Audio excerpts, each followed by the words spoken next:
Where summer's sun kisses the soil and green dreams stretch toward the sky, peppers are born in fire and flourish with care, not by chance nor by magic but by a gardener's steady hand. If you've ever wondered how to turn a handful of pepper plants into a salsa-worthy harvest that keeps your kitchen spicy all season, you're in for a treat. Because today, we're unlocking 3 powerful ways to grow more peppers than ever before, plus a little bonus tip to top things off.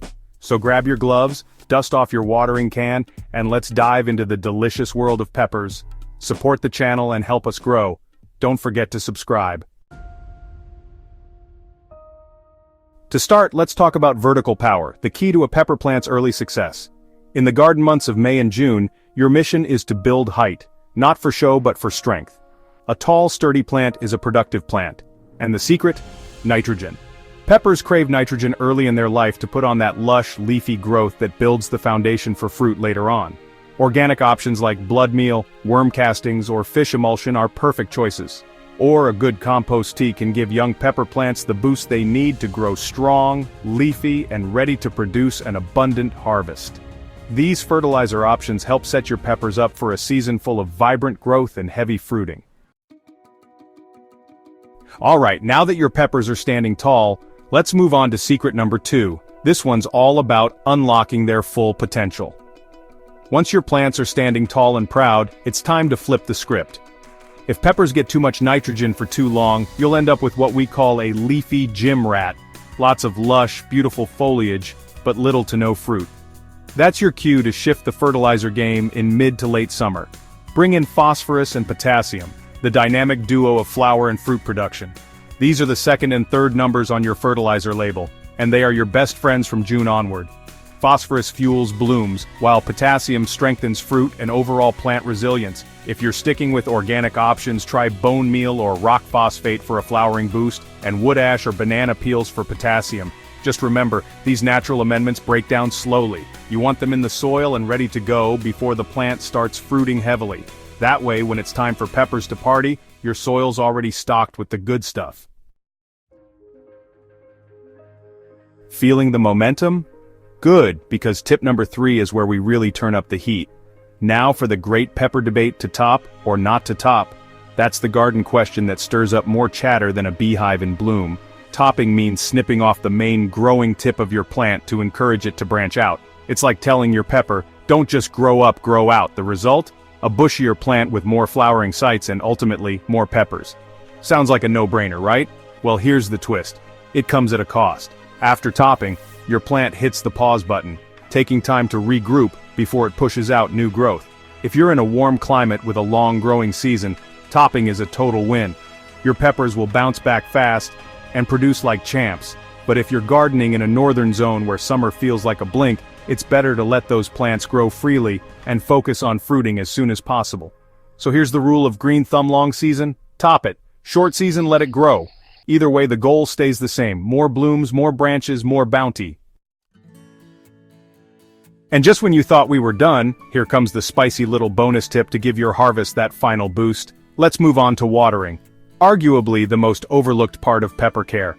Despite their heat-loving origins, peppers hate inconsistent watering. A dry spell followed by a flood is a recipe for stress, blossom drop, or even dreaded blossom end rot. The key here is consistency. Whether you're using a drip system or the good old garden hose, water deeply and regularly. A great method is the water-stop-water approach. Apply water slowly, pause to let it soak in, then water again. This encourages deep root growth, which means a more drought-resistant and productive plant. And don't forget mulch. A thick layer of pine needles, straw, or hardwood mulch helps maintain moisture, suppress weeds, and protect roots from scorching summer sun.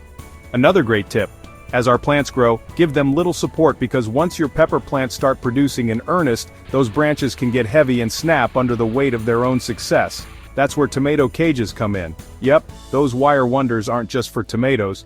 Install a cage early or gently maneuver one around an established plant by widening the legs. It'll keep your peppers upright, healthy, and easier to harvest. No broken limbs, no fallen fruit. Just picture-perfect pepper plants standing proud. And finally, before you plant your next pepper, there's one sneaky mistake that can silently sabotage your entire harvest. Let's talk about it. Overcrowding pepper plants. It's tempting, we've all done it. Standing in the garden with a tray full of pepper starts thinking, I can squeeze in just one more. But peppers are like introverts at a party. They need their personal space to truly thrive. When you cram them together, airflow drops, sunlight becomes uneven, and suddenly you've created a cozy little microclimate for disease. Fungal issues like powdery mildew or bacterial leaf spot love that damp, stagnant environment. And on top of that, overcrowded plants compete for nutrients, stunting each other's growth and cutting your harvest short. Peppers need room to branch out, bloom fully, and soak up the sun. The golden rule? Give each plant at least 18 to 24 inches of breathing room in every direction. Think of it as a pepper's dance floor, room to move, sway, and show off. Plus, when your plants are spaced properly, it's easier to spot pests, harvest fruit, and manage your garden like the pro you are. So resist the urge to cluster. Your peppers and your future salsa bowls will thank you. Whether you're growing sweet bells, zesty jalapeños, or fiery habaneros, these pepper growing tips are your secret recipe for an abundant harvest. Grow tall early with nitrogen. Shift to bloom-boosting fertilizers when the time is right. Top when your season allows. Water with care and consistency. And give those fruitful branches a little help standing tall. Do it all, and your garden will be bursting with flavor, color, and spicy joy. Share your favorite pepper growing secret. Drop a comment below.